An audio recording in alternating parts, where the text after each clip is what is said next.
tous les préparatifs sont terminés à ce jour. Donc, comme on a l'habitude de le dire, le train est prêt et n'attend que les voyageurs. Les voyageurs ici, cela s'entend que c'est le public. Et surtout, les festivaliers sont déjà en train d'arriver. Vous avez pu voir déjà dehors les vendeuses de bouillie, de lait qui sont arrivées parce que c'est souvent l'une des grandes attractions de ce festival. Donc on peut dire vraiment que tout est prêt pour le lancement de ce festival demain. Le festival dure 3 jours, vendredi, samedi et dimanche. Donc vendredi, c'est un peu l'arrivée, l'installation des festivaliers.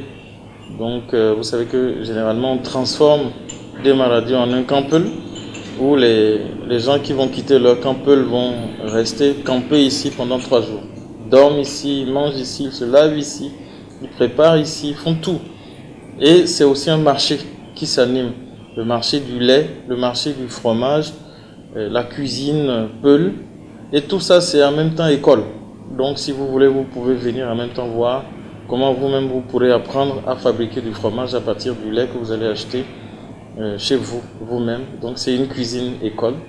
Ou si c'est le fromage que vous voulez acheter, vous pouvez. Si c'est la bouillie de sorgho que vous voulez voir comment on prépare, apprendre à préparer, piler, préparer et tout ça, vous pouvez venir apprendre. Mais vous pouvez aussi venir acheter avec votre glacière et garder. C'est une bouillie qui peut être conservée 1 semaine sans aller au frigo. Il y a aussi l'autre bouillie qui est le foura, qui est une spécialité aussi des Peuls. Elle aussi va être préparée et aussi avec la sauce à base de lait frais, lait de vache. Donc ce serait intéressant que les femmes viennent apprendre ça. C'est une sauce assez délicieuse, lait frais, moutarde, de petits poissons. En tout cas, quand vous mangez, on ne vous dit pas. Mais évidemment, on ne peut pas parler de festival culturel sans parade culturelle. On va avoir à partir du samedi tout ce qu'il y a comme richesse Peul. Danse, les danses populaires de réjouissance, les danses rituelles même, parce que la danse de flagellation, c'est un peu une danse rituelle. Vous allez voir les acrobates Peul. Ça aussi, c'est une autre attraction, donc c'est important de venir voir ça samedi et dimanche. Le samedi, sur le podium de la radio, il va y avoir le défilé de mode Peul, avec aussi l'esthétique Peul, la démonstration de l'esthétique Peul. Lorsque le Peul va au marché, une femme Peul va au marché, comment elle s'habille. Quand une femme est mariée, comment elle fait son make-up. Quand elle est jeune fille, comment elle fait son make-up et qu'est-ce que ça signifie. Donc tout ça, on va en faire la démonstration ici, grand public.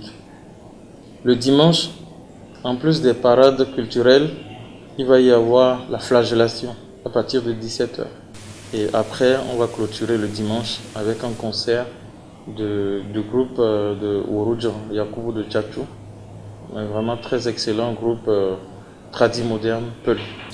À l'endroit des festivaliers, c'est peut-être de leur dire que nous sommes en ville. C'est bien, quand on campe en ville pendant 3 jours, il est important d'avoir de bons comportements, d'être tolérants les uns envers les autres, et surtout en ville, quand on circule, de respecter le code de la route pour ne pas se faire interpeller par les forces de sécurité. De toute façon, nous avons la collaboration des forces de sécurité. Nous avons envoyé des correspondances au niveau de tous les commissariats pour leur demander de faciliter un peu le séjour de tous les festivaliers dans la ville de Para. Je vais demander au public simplement de faire le déplacement pour venir voir parce que c'est pour le public que ce festival est fait.